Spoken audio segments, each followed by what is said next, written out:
വീടാണെങ്കിലും വാഹനമാണെങ്കിലും കടയാണെങ്കിലും സർവകാര്യങ്ങളും അല്ലാഹുവിനെ പരമേൽപ്പിക്കുന്നവർക്ക് അല്ലാഹു കൊടുക്കുന്ന ഒന്നാമത്തെ പ്രതിഫലം അല്ലാഹുവിന്റെ ഖുർആൻ പറയുകയാണ് ഫൈദാ അസംതും ഫതവക്കൽ അലല്ലാഹ് ഇന്നല്ലാഹ യുഹിബ്ബുൽ മുതവക്കിലീൻ. അവർക്ക് അല്ലാഹു കൊടുക്കുന്ന ഒന്നാമത്തെ പ്രതിഫലം എന്താ? അല്ലാഹുവിനെ ഏൽപ്പിക്കുന്നവരെ എല്ലാ കാര്യവും താൻ ചെയ്യേണ്ടത് ചെയ്തതിന് ശേഷം അല്ലാഹുവിനെ പരമേൽപ്പിക്കുന്നവർക്ക് അല്ലാഹു കൊടുക്കുന്ന ഒന്നാമത്തെ പ്രതിഫലം അല്ലാഹുവിനെ അവരെ വല്ലാത്ത ഇഷ്ടമാണെന്ന് അല്ലാഹുവിന്റെ വിശുദ്ധ ഖുർആൻ. ഈ ലോകത്തിന്റെ ദിവനായ പടച്ചറപ്പിന് വല്ലാത്ത സ്നേഹമാ. അല്ലാഹു ഇഷ്ടപ്പെട്ട ഒരു മനുഷ്യനെ പടച്ചവൻ ഇഷ്ടപ്പെട്ടാൽ അതിനെക്കാലം എന്തേ വേണ്ടത്? ഇതിനെക്കാലം ഇനി ഒരു മനുഷ്യൻ എന്തേ നേടാൻ കഴിയുന്നത്? ഈ പ്രപഞ്ചത്തിന്റെ അധിപനായ അല്ലാഹുവാണ് നമ്മളെ സ്നേഹിച്ചാൽ ആ സ്നേഹം കിട്ടുന്നതിന് വേണ്ടിയല്ലേ, റബ്ബിന്റെ സ്നേഹം കിട്ടാനല്ലേ നമ്മൾ നിസ്കരിക്കുന്നത്, നമ്മൾ ഖുർആൻ ഓതുന്നത്, നമ്മൾ നോമ്പ് പിടിക്കുന്നത്, നമ്മൾ സദഖ കൊടുക്കുന്നത്, നമ്മൾ ദിക്ർ പറയുന്നത്, ഈ പ്രസംഗിക്കുന്നതും ഈ പ്രസംഗം കേൾക്കുന്നതും മൊബൈൽ കയ്യിൽ പിടിച്ചുകൊണ്ട് അല്ലാഹുവിനെ കുറിച്ച് പറയുന്നത് കേൾക്കാൻ കാത്തിരിക്കുന്ന മുസ്ലിമേ, തവക്കൽതു അലല്ലാഹ് എന്ന പടച്ച റബ്ബിനെ പരമേൽപ്പിക്കുന്ന ഒരു മനുഷ്യര് അല്ലാഹു കൊടുക്കുന്ന പ്രതിഫലം എന്തെന്നറിയുമോ? ഈ ലോകത്തിന്റെ അധിപനായ പടച്ച റബ്ബുണ്ടല്ലോ, ഈ ലോകം മുഴുവനും അടക്കി ഭരിക്കുന്ന രാജാതിരാജനായ മലിക്കുൽ ജബ്ബാറായ സർവാധിനാഥനായ സർവാധിപരനായ ഈ പ്രപഞ്ചത്തിന്റെ അധിപനായ എന്റെയും നിന്റെയും റബ്ബുണ്ടല്ലോ, ആ പടച്ച റബ്ബിനെ നിന്നെ വല്ലാത്ത ഇഷ്ടമാ. അല്ലാഹു ഇഷ്ടപ്പെട്ട് കഴിഞ്ഞാൽ ഒരാൾ അല്ലാഹു ഇഷ്ടപ്പെട്ട് കഴിഞ്ഞാൽ പിന്നെ മലക്കുകൾ മുഴുവനും സ്നേഹിക്കുമല്ലോ. അല്ലാഹുവിന്റെ ആകാശ ലോകത്തുള്ള കോടാനി കോടാനി കോടാനി കോടി മലക്കുകൾ മുഴുവനും അല്ലാഹു ഇഷ്ടപ്പെട്ടവനെ അല്ലാഹുവിന്റെ മലക്കുകൾ ഇഷ്ടപ്പെടുകയാ. മലക്കുകൾ സ്നേഹിച്ചാ പിന്നെ എല്ലാരും സ്നേഹിക്കുമല്ലോ, എല്ലാവരുടെയും സ്നേഹം കിട്ടുമല്ലോ. അതിനെക്കാളും വലിയ എന്ത് നേട്ടമാ? പണം കൊടുത്ത് വാങ്ങാൻ പറ്റില്ലല്ലോ, അധികാരം കൊണ്ട് പറ്റില്ലല്ലോ, വാഗ്ദാനങ്ങൾ കൊണ്ട് പറ്റില്ലല്ലോ. അല്ലാഹുവിന്റെ സ്നേഹം നേടണമെങ്കിൽ പണത്തിന്റെ ചെലവില്ലല്ലോ, കഷ്ടപ്പാടില്ലല്ലോ, ഉറക്കമൊഴിയുണ്ടല്ലോ, യാതൊരു പരിശ്രമവും വേണ്ടല്ലോ.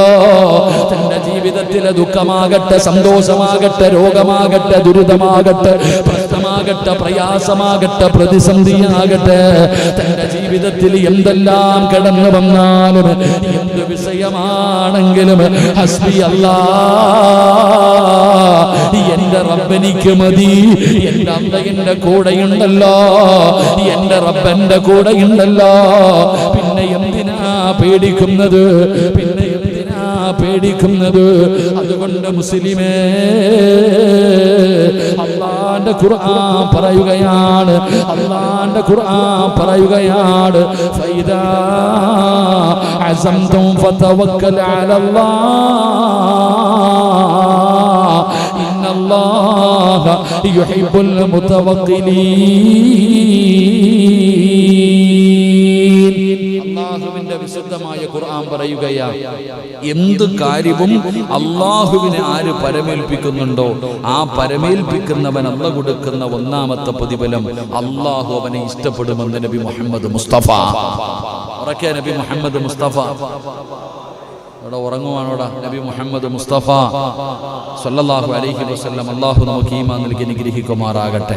റബ്ബ് പേടിക്കണ്ട, അല്ലാഹ് നമ്മളെ ഇഷ്ടപ്പെടുന്നുണ്ട്. എന്ത് ചെയ്താലാ? പൈസ കൊടുത്തിട്ടാ ഇല്ല. എന്ത് ചെയ്യണം? എന്ത് ചെയ്യണം? എന്ത് കാര്യം ചെയ്യുമ്പോഴും അൽഹംദുലില്ലാ എന്ത് പറയണം? ബിസ്മില്ലാഹി തവക്കൽതു അലല്ലാഹ്. അല്ലാഹനെ ഏൽപ്പിക്ക്. വീട് പണി തുടങ്ങുന്നുണ്ടോ? ബിസ്മില്ലാഹി തവക്കൽതു അലല്ലാഹ്. വണ്ടി എടുക്കാൻ പോകുന്നുണ്ടോ? ബിസ്മില്ലാഹി തവക്കൽതു അലല്ലാഹ്. പള്ളി കെട്ടാൻ തുടങ്ങിയില്ലേ? ബിസ്മില്ലാഹി തവക്കൽതു അലല്ലാഹ്. എന്ത് കാര്യം, കച്ചവടത്തിലേക്ക് പോകുന്നു, ബിസ്മില്ലാഹി തവക്കൽതു അലല്ലാഹ്. ബസ് എടുക്കാൻ പോകുന്നു, ബിസ്മില്ലാഹി തവക്കൽതു അലല്ലാഹ്. അല്ലാഹനെ ഏൽപ്പിക്ക്, യാതൊരു പേടിയും വേണ്ട. അല്ലാഹു നിന്നെ ഇഷ്ടപ്പെടുമെന്ന് നബി മുഹമ്മദ് മുസ്തഫ. നബി മുഹമ്മദ് മുസ്തഫ സല്ലല്ലാഹു അലൈഹി വസല്ലം. അല്ലാഹു നമുക്ക് ഈമാൻ നൽകുമാറാകട്ടെ, അല്ലാഹു നമുക്ക് ഈമാൻ നൽകുമാറാകട്ടെ.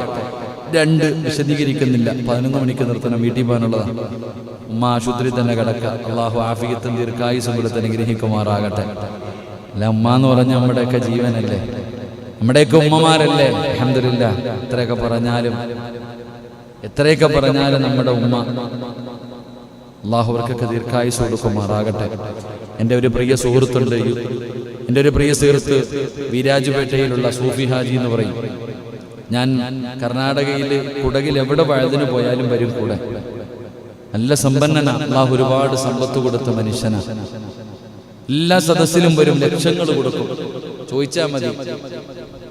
കഴിഞ്ഞ പ്രാവശ്യം വഴുതിന് പോയപ്പോ ഉസ്താദെ ഞാൻ ഉണ്ടാകില്ല, എൻ്റെത് ഉസ്താദ് പറഞ്ഞിട്ട് പറഞ്ഞാൽ മതി എന്നാ പറഞ്ഞ. എത്രയാണ് അവിടെ സ്റ്റേജിൽ വെച്ചിട്ട് എല്ലാവരും ഓരോ കാര്യങ്ങൾക്ക് വേണ്ടി എൻ്റെ എത്രയാണെന്ന് ഉസ്താദ് പറഞ്ഞിട്ട് വിളിച്ചു പറഞ്ഞാൽ മതി, ഞാൻ കൊടുത്തേക്കാന്ന്. അത്രയും വലിയ സമ്പന്നനാണ്. എൻ്റെ പ്രിയപ്പെട്ട മാതാവിനെ വല്ലാത്ത ഇഷ്ടമായിരുന്നു.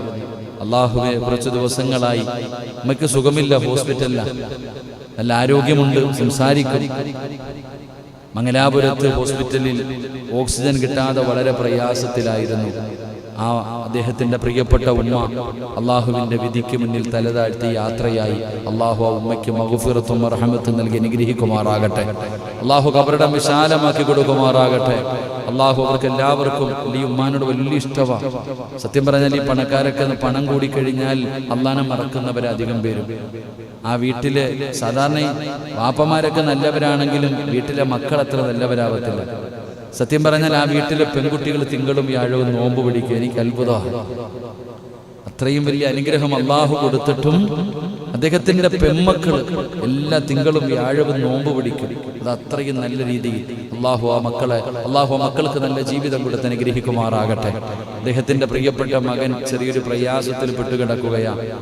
അള്ളാഹു സുബ്ഹാനഹു വ തആല രക്ഷപ്പെടുത്തുമാറാകട്ടെ. അള്ളാഹു അദ്ദേഹത്തിന്റെ മാതാപിതാക്കൾ, ഇപ്പോൾ വാപ്പയും ഉമ്മയും പോയി, 2 പേരെയും അള്ളാഹു സ്വർഗത്തിൽ ഒരുമിച്ച് കൂട്ടി അനുഗ്രഹിക്കുമാറാകട്ടെ. അപ്പൊ ഞാൻ പറഞ്ഞു വന്നത്, എനിക്കും പെട്ടെന്ന് പോകാനുള്ളതാണ് ഇൻഷാ അല്ലാഹ്. അതുകൊണ്ട് നമ്മുടെ അള്ളാഹു ഉമ്മയ്ക്ക് ആഫിയത്തും ദീർഘായുസ്സും കൊടുക്കുമാറാകട്ടെ. 2, അള്ളാഹുവിനെ പരമേൽപ്പിക്കുന്നതിലൂടെ തവക്കൽതു അലല്ലാഹ് എന്ന് പറയുന്നതിലൂടെ കിട്ടുന്ന രണ്ടാമത്തെ പ്രതിഫലം എന്തെന്നറിയുമോ?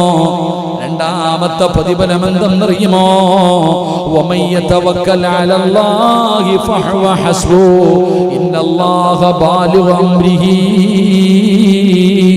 ഖദ് ജഅലല്ലാഹു ലികുല്ലി ശൈഇൻ ഖദ്റാ. അല്ലാഹുവിന്റെ വിശുദ്ധമായ ഖുർആൻ പറയുന്ന രണ്ടാമത്തെ പ്രതിഫലം എന്താണ്? തവക്കൽതു അലല്ലാഹ് എന്ന് വണ്ടിയുടെ മുന്നിൽ എഴുതി വെച്ചാ പോരാ. എന്റെ പ്രിയപ്പെട്ടവരെ, വലിയ വീട് വെച്ചിട്ട് വീടിന്റെ മുന്നിൽ മാഷാ അല്ലാഹ് തബാറക്കല്ലാഹ് ഹാദാ മിൻ ഫളിൽ റബ്ബി എന്ന് എഴുതി വെച്ചാ പോരാ. എന്റെ പ്രിയപ്പെട്ടവരെ, തവക്കൽതു അലല്ലാഹ് എന്ന് റബ്ബിനെ പരമേൽപ്പിക്കുന്നവർക്ക് അല്ലാഹു കൊടുക്കുന്ന രണ്ടാമത്തെ പ്രതിഫലം എല്ലാ കാര്യത്തിലും അല്ലാഹു അവന് മതിയാകുമെന്ന് അല്ലാഹുവിന്റെ വിശുദ്ധ ഖുർആൻ. വമൻ യതവക്കൽ അലല്ലാഹി ഫഹുവ ഹസ്ബു ഇന്നല്ലാഹ ബാലിഗു അംരി ഖദ് ജഅലല്ലാഹു ലികുല്ലി ശൈഇൻ ഖദ്റാ. ഏതെങ്കിലും ഒരു മനുഷ്യൻ അല്ലാഹുവിനെ പരമേൽപ്പിക്കുന്ന പക്ഷം അവൻ അല്ലാഹ് തന്നെ മതി. എന്റെ പ്രിയപ്പെട്ടവരെ, അവന് പരിപൂർണനായി മാറുകയാണ്.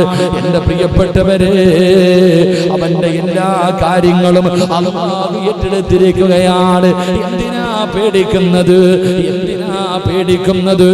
അവന്റെ സർവ്വ കാര്യങ്ങളും അല്ലാഹു ഏറ്റെടുക്കുമെന്ന് ആദരവായ പ്രവാചകൻ നബി മുഹമ്മദ് മുസ്തഫ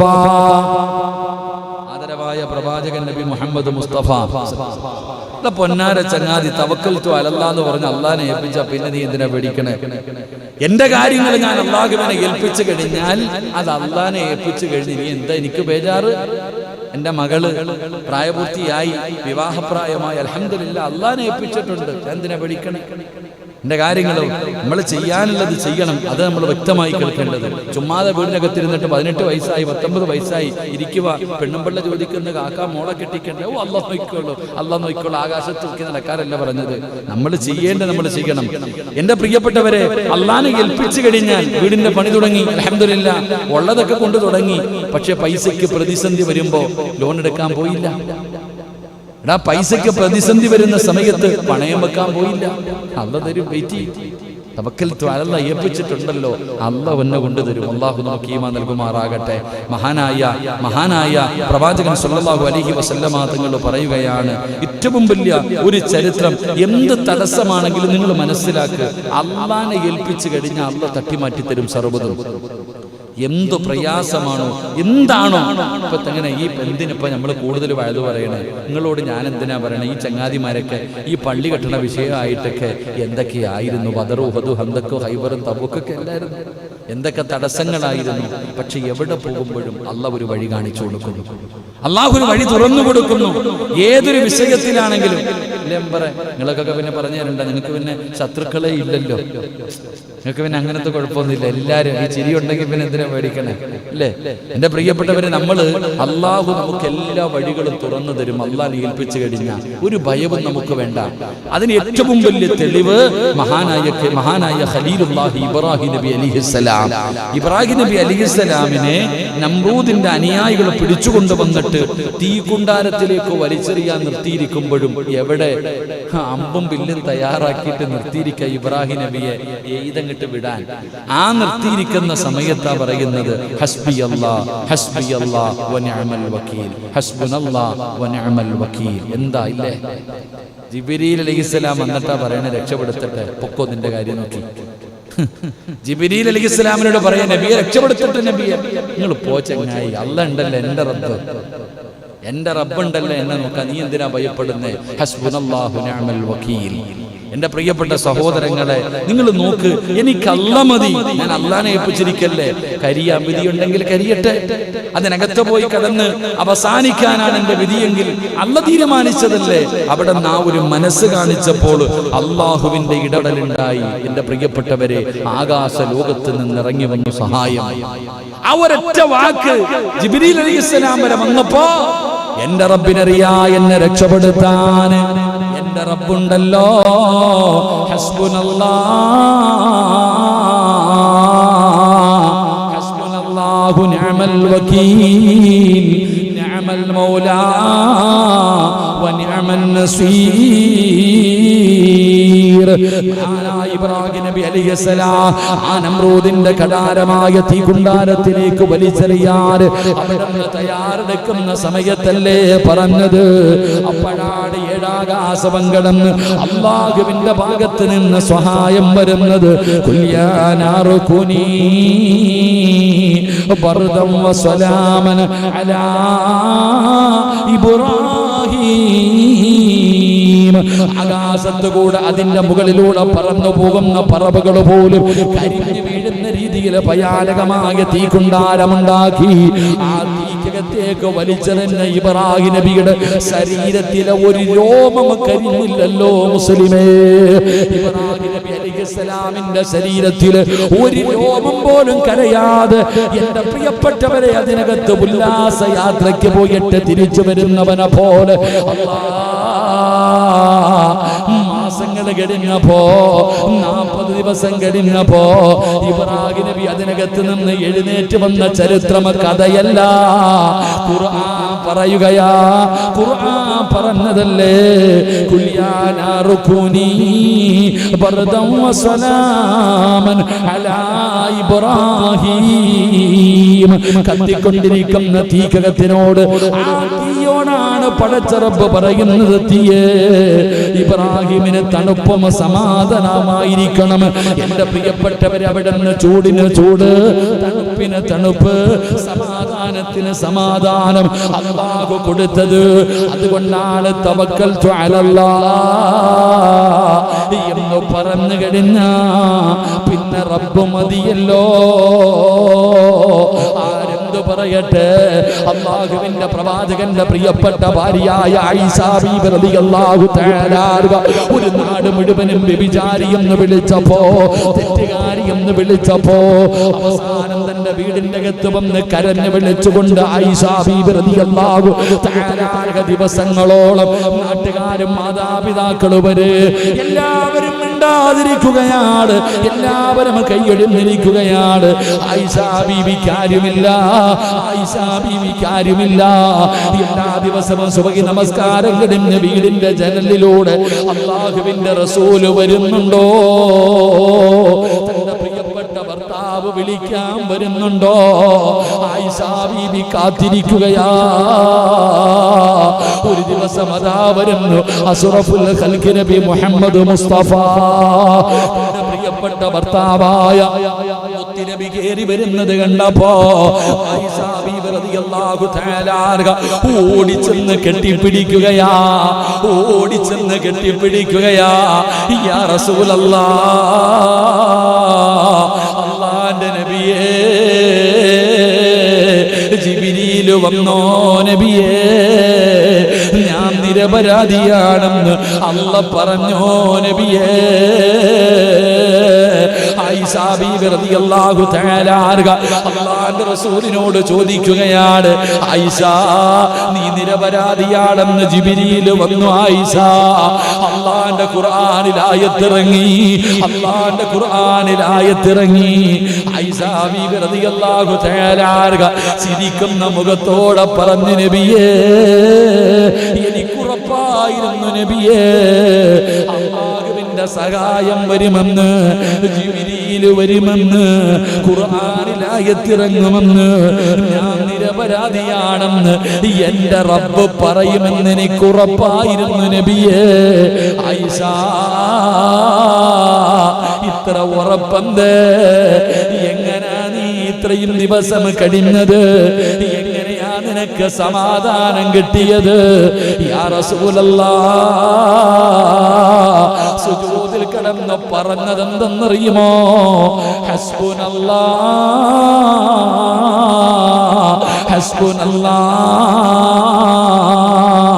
ഹസ്ബുനല്ലാഹു നിഅമൽ വകീൽ, നിഅമൽ മൗലാ വ നിഅമൻ നസീർ. സമാധാനം തന്നത് ഇതാണ് പറഞ്ഞുകൊണ്ടിരുന്നത്. അതുകൊണ്ട് പറഞ്ഞു പഠിച്ചോ, ഹസ്ബുനല്ലാഹ്, ഹസ്ബുനല്ലാഹ്, എനിക്കെന്റെ റബ്ബുണ്ടല്ലോ, എനിക്കെന്റെ റബ്ബുണ്ടല്ലോ, എനിക്കെന്റെ റബ്ബ് മതിയല്ലോ. അതുകൊണ്ട് തവക്കൽതു അലല്ലാഹ്, അല്ലാഹുവിനെ പരമേൽപ്പിക്കുന്ന മനുഷ്യർ അല്ലാഹു കൊടുക്കുന്ന രണ്ടാമത്തെ പ്രതിഫലം അല്ലാഹുവിന്റെ ഖുർആൻ പറയുകയാണ്, വമൻ യതവക്കൽ അലല്ലാഹി ഫഹുവ ഹസ്ബുഹു ഇന്നല്ലാഹ ബാലിഗു അംരി ഖദ് ജഅലല്ലാഹു ലികുല്ലി ശൈഇൻ ഖദറാ. തവക്കൽതു അലല്ലാഹ് എന്ന് റബ്ബിനെ ഏൽപ്പിക്കുന്നവന് റബ്ബ് തരുന്ന രണ്ടാമത്തെ പ്രതിഫലം അവൻ അല്ലാഹ് മതിയാകും. അല്ലാഹു നമുക്ക് ഈമാൻ നൽകുമാറാകട്ടെ, അല്ലാഹ് നമുക്ക് ഈമാൻ നൽകുമാറാകട്ടെ. നമ്മൾ തിന്നിട്ട് വയറ് നിറയാത്ത മനുഷ്യന്മാരാ. എന്തുകൊണ്ട്? നമുക്ക് മതിയാകാത്തത് കൊണ്ട്. എന്ത് തിന്നാലും നിറയുന്നുണ്ടോ? എത്ര കിട്ടിയാലും തികയുന്നുണ്ടോ? ഇല്ല. അതങ്ങനല്ല. അല്ലാഹ് ഉണ്ടെങ്കിൽ അല്പം മതി. കാന്താരി ചെറുതാണെങ്കിലും മതി. അൽഹംദുലില്ലാഹ്, നമുക്ക് അല്പം കിട്ടിയാൽ മതി, നമുക്ക് തൃപ്തിപ്പെടാൻ കഴിയും. അള്ളാഹു നമുക്ക് ഭാഗ്യം നൽകുമാറാകട്ടെ, അള്ളാഹു നമുക്ക് ഭാഗ്യം നൽകുമാറാകട്ടെ. 3 എൻ്റെ പ്രിയപ്പെട്ട സഹോദരങ്ങളെ, മഹാനായ നബി മുഹമ്മദ് മുസ്തഫ സല്ലല്ലാഹു അലൈഹി വസല്ലമ തങ്ങൾ പറയുന്നു, ഞാൻ ഹദീസ് പറയുന്നില്ല, ഖുർആൻ മാത്രം പറയാം. ഇന്നെങ്കിലും 10:30 അരമണിക്കൂറും കൂടെ ഇൻഷാ അല്ലാഹ്. പിരിവെല്ലാം ഉണ്ടില്ലേ അപ്പ? ഒരു അരമണിക്കൂറും കൂടെ ഇൻഷാ അല്ലാഹ്. ഇരിക്കല്ലേ? എസിക്കാത്തിരിക്കാൻ നല്ല രസമുണ്ടില്ലേ? നമുക്കൊന്നുമില്ലപ്പാ, ചൂട് തന്നെ.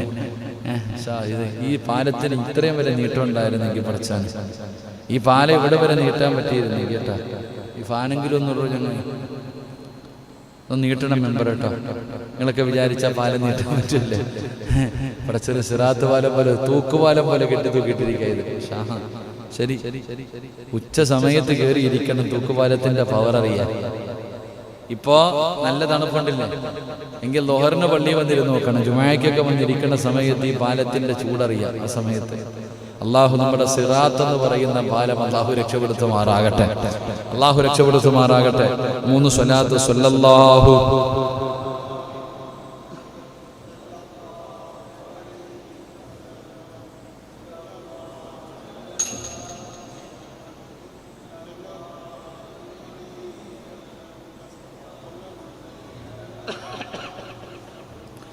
യാ റബ്ബി സ്വല്ലി അലൈഹി വസല്ലം. അല്ലാഹു സ്വീകരിക്കുമാറാകട്ടെ. എൻ്റെ പ്രിയപ്പെട്ടവരെ, തവക്കൽതു അലല്ലാഹ് മൂന്നാമത്തെ പ്രതിഫലം എന്താ? ഇത് പറയുന്നവർക്ക്, ഇത് പറഞ്ഞുകൊണ്ട് അല്ലാഹുവിനെ പരമേൽപ്പിക്കുന്നവർക്ക് അല്ലാഹു കൊടുക്കുന്ന മൂന്നാമത്തെ പ്രതിഫലം എന്താ? പരിശുദ്ധമായ ഖുർആൻ പറയുകയാണ്, ഇന്നഹു ലൈസ ലഹു സുൽത്താനുൻ അലല്ലദീന ആമനൂ വഅലാ റബ്ബിഹിം യതവക്കലൂൻ ഇന്നമാ സുൽത്താനുഹു അലല്ലദീന യതവല്ലൗനഹു വല്ലദീന ഹും ബിഹി മുശ്രികൂൻ. വ്യക്തമായി കേൾക്കും. മൂന്നാമത്തെ പ്രതിഫലം തവക്കൽതു അലല്ലാഹ് എന്ന് പറഞ്ഞുകൊണ്ട് എല്ലാ കാര്യങ്ങളും അല്ലാഹനെ ഏൽപ്പിക്കുന്നവർ, അവർക്ക് അല്ലാഹു കൊടുക്കുന്ന പ്രതിഫലം പിശാചിന്റെ ഉപദ്രവങ്ങളിൽ നിന്ന് അവർക്ക് അല്ലാഹു സംരക്ഷണം കൊടുക്കുമെന്ന് അല്ലാഹുവിന്റെ വിശുദ്ധ ഖുർആൻ. അല്ലാഹുവിന്റെ ഖുർആനാ പറയുന്നത്. അവരുടെ മേൽ അല്ലാഹുവിനെ പരമേൽപ്പിക്കുന്നവരുണ്ടല്ലോ, അവരുടെ മേൽ പിശാചിന് തീർച്ചയായും യാതൊരു അധികാരവുമില്ല. അല്ലാഹുവിന്റെ ഖുർആനാ പറയുന്നത്. ഇബ്ലീസിന്, പിശാചിന് തവക്കലേൽപ്പിക്കുന്ന മനുഷ്യനുണ്ടല്ലോ, അല്ലാഹുവിനെ പരമേൽപ്പിക്കുന്നവന്റെ വിഷയത്തിൽ പിശാചിന് യാതൊരു അധികാരവുമില്ല.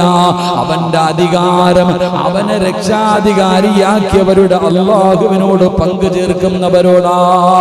എന്റെ പ്രിയപ്പെട്ടവരെ, തവക്കൽതു അലല്ലാഹ് എന്ന് പറഞ്ഞ് അല്ലാഹനെ ഏൽപ്പിച്ച് ജീവിക്കുന്നവനുണ്ടല്ലോ, അവന് കൊടുക്കുന്ന മൂന്നാമത്തെ പ്രതിഫലം, അവന്റെ മുന്നിൽ പിശാച് പരാജയപ്പെടുകയാ.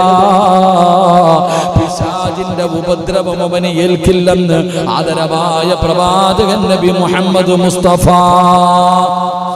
അള്ളാന്റെ വിശുദ്ധമായ ഖുർആൻ ഹദീസ് അവിടെ നിന്ന് പറയുന്നു, അള്ളാഹുവിനെ പരമേൽപ്പിച്ചവന്റെ മുന്നിൽ ഇബ്ലീസ് പരാജയപ്പെടും. അള്ളാഹു ഈമാൻ നൽകുമാറാകട്ടെ. അള്ളാഹ് ഈമാൻ നൽകുമാറാകട്ടെ. ശരിയല്ലേ? എൻ്റെ പ്രിയപ്പെട്ട സഹോദരങ്ങളെ, ഏറ്റവും കൂടുതൽ ഇവിടെ നിന്ന് ദുആ ചെയ്യാൻ പറയുന്നത് മക്കളില്ല എന്ന് പറയുന്ന മാതാപിതാക്കൾ. എൻ്റെ പ്രിയപ്പെട്ട സഹോദരങ്ങളെ, എന്തുകൊണ്ടാണ് മക്കളില്ല? ആ ആശുപത്രി പോ, ഈ ആശുപത്രി പോ, അവിടെ ഉണ്ട്, ഇവിടെ ഉണ്ട്, അവിടെ പോയാൽ കിട്ടും, അവിടെ പോയാൽ കിട്ടും, ഇവിടെ പോയാൽ കിട്ടും, മൊത്തവും നടക്കും. മക്കളെ കിട്ടാനുള്ളൊരാഗ്രഹം, ആ മരുന്ന് ഈ മരുന്ന് എല്ലാം കഴിക്കും. എന്നിട്ട് അവസാനം വേണമെങ്കിൽ പോയിട്ട് വേറെന്തോ ഉണ്ടല്ലോ അപ്പ, ഈ കുട്ടികളുണ്ടാവാൻ വേണ്ടി വേറെന്തോ എന്തോ ഇഞ്ചക്ഷൻ അല്ലപ്പ, വേറെന്തോ ചെയ്യുമല്ലോ അപ്പ, PDF എന്തെങ്കിലും പറയത്തില്ലേ, അങ്ങനത്തെ ചികിത്സ. എന്താ ഷാജിക്ക, ഈ മക്കളുണ്ടാകാൻ വേണ്ടി എന്തൊരു ചികിത്സയില്ലേ? ആരോട് ചോദിക്കാ പഠിച്ചോ? എന്തൊക്കെയോ മക്കളില്ല എന്ന് പറഞ്ഞു. എങ്കിലും മക്കളില്ലാത്തവർ പഠിക്കണം. മക്കളില്ലാത്തവർ ഇവര് പറയും ഗർഭപാത്രമില്ല, കൗണ്ടിങ് ഇല്ല, അതില്ല, ഇതില്ല, തൈറോയ്ഡ് ഉണ്ട്, അതുണ്ട്, ഇതുണ്ട്, ഇതൊക്കെ. എന്നാൽ മഹാനായ നബി മുഹമ്മദ് മുസ്തഫ, ഉറക്കെ മഹാനായ നബി മുഹമ്മദ് മുസ്തഫ സല്ലല്ലാഹു അലൈഹി വസല്ലം, ആയിഷ ബീബി റളിയല്ലാഹു തആല അൻഹ, ഇവർക്ക് രണ്ടുപേർക്കും മക്കളുണ്ടായിരുന്നു. നിങ്ങൾ ചരിത്രം എടുത്ത് വായിച്ചു നോക്ക്. അള്ളാഹുവിന്റെ പ്രവാചകൻ സല്ലല്ലാഹു അലൈഹി വസല്ലമ തങ്ങൾക്കും ആയിഷ ബീവി റളിയല്ലാഹു തആല അൻഹ രണ്ടുപേർക്കും മക്കളില്ലായിരുന്നു. കൗണ്ടിങ് പറഞ്ഞുകൊണ്ടാ? നിങ്ങൾ ചിന്തിക്ക്. മക്കളെന്ന് പറയുന്നത് അള്ളാഹു തരുന്നൊരു സമ്മാനം. അത് അള്ളാഹ് ഇഷ്ടപ്പെട്ടവർക്ക് അള്ളാഹു കൊടുക്കും, ചിലർക്ക് കൊടുക്കൂല. ചിലര് മക്കളെ കിട്ടിയിട്ട് കരയുന്നു, ചിലര് കിട്ടാതെ കരയുന്നു. ഇത്ര വ്യത്യാസമുള്ളൂ.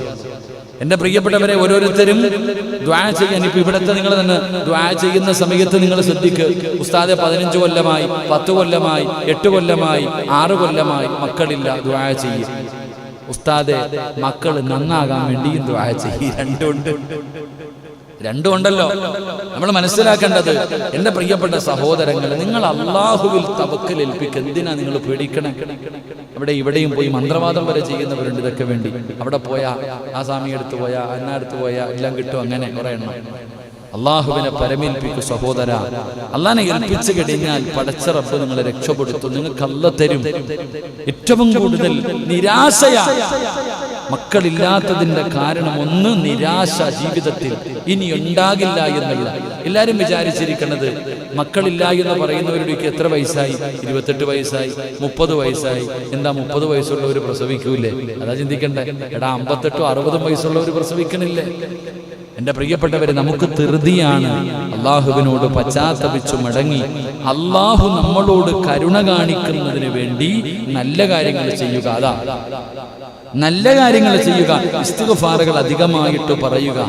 ഇസ്തിഗ്ഫാറുകൾ അധികമായിട്ട് പറ. മക്കളില്ല, മക്കളില്ല, മക്കളില്ല, ഇസ്തിഗ്ഫാർ പറ. നിങ്ങൾ പേടിക്കണേ. അല്ലാഹല്ലേ പറഞ്ഞത്, യുർസിലിസ്സമാ അലൈക്കും മിദ്റാറാ വയംദിദുകും ബിഅംവാലിൻ വബനീൻ. ഖുർആൻ വ്യക്തമായിട്ട് പറയുന്നുണ്ടല്ലോ, ഇസ്തിഗ്ഫാർ പറയാനാ പറഞ്ഞത് മക്കളില്ലാത്തവരോട്. അസ്തഗ്ഫിറുല്ലാഹ് പറയാൻ ഭാര്യയും ഭർത്താവും അസ്തഗ്ഫിറുല്ലാഹ് പറ. അല്ലാതെ നിന്റെ കുഴപ്പമാടി മക്കൾ ഉണ്ടാകാത്തത്, കാക്കയുടെ കൗണ്ടിങ് കുറഞ്ഞുകൊണ്ടാ ഇല്ലാത്തത്. ആര്? രണ്ടും കൂടെ അടിയ.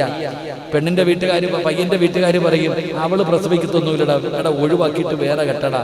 പെണ്ണിന്റെ വീട്ടുകാർ പറയും അവനെ ഒന്നിനും കൊള്ളത്തില്ല, ഒഴിവാക്കാൻ. ഇതാ ഭാര്യയും ഭർത്താവും സന്തോഷത്തോടെ ജീവിക്കേണ്ടതിന് പകരം അള്ളാഹുവാണ് മക്കളെ തരുന്നത്, പടച്ച റബ്ബിന്റെ തീരുമാനമാണെന്ന് വിശ്വസിക്കാതെ ആശുപത്രി പോയിട്ട് ആരുടെ തെറ്റാന്നാ നോക്കണേ.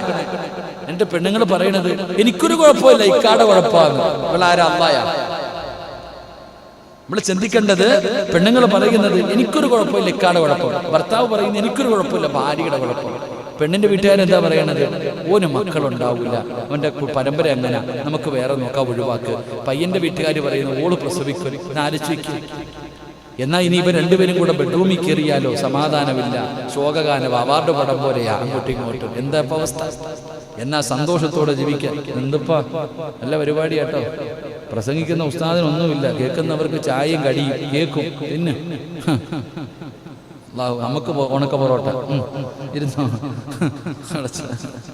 ആ ശരി, അള്ളാഹു നമുക്ക് സ്വർഗത്തിലെ ഭക്ഷണം നൽകുമാറാകട്ടെ. എന്റെ പ്രിയപ്പെട്ടവരെ, ഞാൻ മക്കളില്ലാത്തവരെ വേദനിപ്പിച്ചതല്ല. നിങ്ങൾ മനസ്സിലാക്കണം ചില കാര്യങ്ങൾ. നിങ്ങൾ ആദ്യം വിശ്വസിക്കേണ്ടത് അള്ളാഹ് നിങ്ങൾക്ക് തരുമെന്നുള്ള ഉറപ്പാ. എന്നെങ്കിലും ഒരിക്കൽ റബ്ബ് നിന്റെ വിളി കേൾക്കാതിരിക്കില്ല. എന്നെങ്കിലും ഒരിക്കൽ അള്ളാഹ് 20 അല്ല 25 അല്ല 30 അല്ല 35 അല്ല 120 വയസ്സുള്ളവർക്ക് വരെ അള്ളാഹ് മക്കളെ കൊടുത്തില്ലേ ഉമ്മ? 99 വയസ്സുള്ള പെണ്ണിന് അല്ലാഹു മക്കളെ കൊടുത്തില്ലേ ചെറുപ്പക്കാരാ? എന്തിനാ നിങ്ങൾ ഭയപ്പെടുന്നത്? അല്ലാഹുവിനോട് ദുആ ചെയ്യ്, അല്ലാഹുവിനോട് ദുആ ചെയ്യ്, അല്ലാഹുവിനോട് ആത്മാർത്ഥമായി ദുആ ചെയ്യ്. മഹാനായ കലീമുല്ലാഹി മൂസാ നബി അലൈഹിസ്സലാം, മൂസാ നബി അലൈഹിസ്സലാമിന്റെ മുന്നിൽ ഒരു പെണ്ണ് വന്നു. മൂസാ നബിയോട് പറയുന്നു, നബിയേ, നിങ്ങൾ അല്ലാഹുവിനോട് സംസാരിച്ച പ്രവാചകനാണ്, അതുകൊണ്ട് എനിക്കാണെങ്കിലും മക്കളില്ല, അല്ലാഹുവിനോട് ദുആ ചെയ്യ്, എനിക്ക് മക്കളെ തരാൻ. എന്റെ പ്രിയപ്പെട്ടവരെ, അവിടെ നിന്ന് പറയുന്നു, മൂസാ നബി അലൈഹിസ്സലാം അല്ലാഹുവിനോട് ദുആ ചെയ്തു, പടച്ചവനെ ഈ സാധുവിന് നീ മക്കളെ കൊടുക്കണേ അല്ലാഹ്. അല്ലാഹ് പറഞ്ഞു, ഓള് പ്രസവിക്കാത്തവളെ വിട്ടേക്കാൻ. വീണ്ടും ദുആ ചെയ്തു. 3 പ്രാവശ്യം ദുആ ചെയ്തപ്പോഴും അല്ലാഹ് മൂസാ നബിയോട് പറഞ്ഞ മറുപടി, ഞാനല്ലേ പറഞ്ഞ ഓള് പ്രസവിക്കൂലെന്ന്, പിന്നെയും നീ എന്തിനാ ചോദിക്കണേ? എന്റെ പ്രിയപ്പെട്ടവരെ, മാസങ്ങൾ കഴിഞ്ഞു, കാലങ്ങൾ കഴിഞ്ഞു. ഒരു ദിവസം കൈക്കുഞ്ഞുമായി കടന്നു വരികയാണ്. ഒരു ദിവസം കൈക്കുഞ്ഞുമായിട്ട് മൂസാ നബി അലൈഹിസ്സലാമിന്റെ മുന്നിലേക്ക് കൈക്കുഞ്ഞുമായി പെണ്ണ് കടന്നു വന്നിട്ട് പറയുക. അപ്പൊ മൂസാ നബി ചോദിക്കുക, ഈ കുഞ്ഞാരുടെയാ? എന്റെ കുഞ്ഞു. ഈ കുഞ്ഞാരുടേതാ. ഈ പെണ്ണ് പറയണ എന്റെ കുഞ്ഞ്. മൂസാ നബി ചിന്തിക്കുക, അല്ലയല്ലേ പറഞ്ഞു ഇവള് പ്രസവിക്കൂലെന്ന്. ഈ പെണ്ണ് പ്രസവിക്കില്ല ഇല്ല എന്ന് അള്ളയാ പറഞ്ഞത്. പിന്നെ ഇവളെങ്ങനെ പ്രസവിച്ചു? അപ്പോഴാണ് ജിബ്രീൽ അലൈഹിസ്സലാം എന്ന് പറഞ്ഞു കൊടുത്തു, നബിയെ, അള്ളാഹു അവള് പ്രസവിക്കാത്തവളാണെന്ന് പറഞ്ഞപ്പോഴും അവളൊരു ദിക്റ് പറഞ്ഞു. അതിന്റെ മഹത്വമാണ്. മക്കളില്ലാത്തവർ ഒരുപാട് സഹോദരിമാർ, സഹോദരങ്ങൾ മക്കളില്ലെന്ന് പറഞ്ഞ് കരയുന്നവന്റെ പ്രിയപ്പെട്ട ദമ്പതിമാരോട് പൈസ കൊടുത്തിട്ട് പടച്ചവനെ ഗുളിക വാങ്ങി കടിച്ച് ആരോഗ്യവും ആയുസ്സും കളയല്ലേ. എന്റെ പ്രിയപ്പെട്ടവരോട് പറയുകയാ, പ്രസവിക്കില്ല എന്ന് പറഞ്ഞ പെണ്ണിന് അല്ലാഹു സന്താനത്തിന് കൊടുത്തത് ഒരു ദിക്റ് പറഞ്ഞിട്ടാ. ഏത് ദിക്റെന്നറിയുമോ? യാ റഹീമു യാ അല്ലാഹുവേ,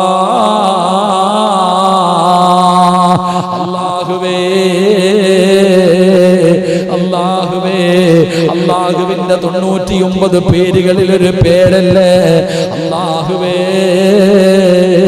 യാ റഹീമു യാ അല്ലാഹ്, ഈ ദിക്റാ പെണ്ണ് പറഞ്ഞത്. അതുകൊണ്ട് മക്കളില്ലാതെ പ്രയാസപ്പെടുന്ന മാതാപിതാക്കളോട്, നവദമ്പതികളോട് പറയുകയാ, പറഞ്ഞോ അസ്തഗ്ഫിറുല്ലാഹ്, പറഞ്ഞോ അസ്തഗ്ഫിറുല്ലാഹ്. രണ്ട് പറഞ്ഞോ യാ റഹീമു യാ അല്ലാഹ്. കരുണയുള്ള അല്ലാഹ്, കരുണയുള്ള അല്ലാഹ്, കരുണ കാണിക്കണേ അല്ലാഹ്. വർഷങ്ങളായി റബ്ബേ കണ്ണീരിലാണ് റബ്ബേ, കണ്ടില്ലെന്ന് നടിക്കല്ലേ അല്ലാഹ്. സഹായിക്കണേ അല്ലാഹ്. പടച്ച റബ്ബിനോട് കരഞ്ഞുകൊണ്ട് ദുആ ചെയ്തോ. മൂന്നാമത്തെ കാര്യം എന്തെന്നറിയോ? ആദം നബിയെ പച്ച മണ്ണിൽ നിന്നാ അല്ലാഹു സൃഷ്ടിച്ചത്. ഹവ്വാ ബീവിക്ക് ഉമ്മയില്ലല്ലോ. ആദം നബിക്ക് വാപ്പയുമില്ല ഉമ്മയുമില്ല. ഹവ്വാ ബീവിക്ക് വാപ്പയില്ല, ഹവ്വാ ബീവിക്ക് ഉമ്മയില്ല. പടച്ചവനെ ഈസാ നബിക്ക് വാപ്പയില്ല, ഈ സിറാജിന് വാപ്പയും ഉമ്മയും ഉണ്ടല്ലോ. ഇങ്ങനെയൊക്കെ സൃഷ്ടിക്കാൻ അല്ലാഹുവിന് കഴിവുണ്ടെങ്കിൽ എന്റെ പ്രിയപ്പെട്ട 30 വയസ്സുള്ള 35 വയസ്സുള്ള 40 വയസ്സുള്ള 45 വയസ്സുള്ള പെങ്ങളെ, 50 വയസ്സുള്ളവള് പ്രസവിക്കില്ല എന്നാരാ പറഞ്ഞത്? അതുകൊണ്ട് പെങ്ങളെ പ്രതീക്ഷ കൈവിടണ്ട, ഉറച്ചങ്ങ് വിശ്വസിച്ചോ, നിന്റെ റബ്ബ് കൈവിടൂല. അതുകൊണ്ട് എന്റെ പ്രിയപ്പെട്ടവരോട് പറയുകയാ, റസൂലുള്ളാഹിന്റെ ഖുർആൻ പറയുകയാണ്, പിശാചിന്റെ ഉപദ്രവം നിങ്ങൾക്കുണ്ടാകില്ല. സംരക്ഷണമാണ്.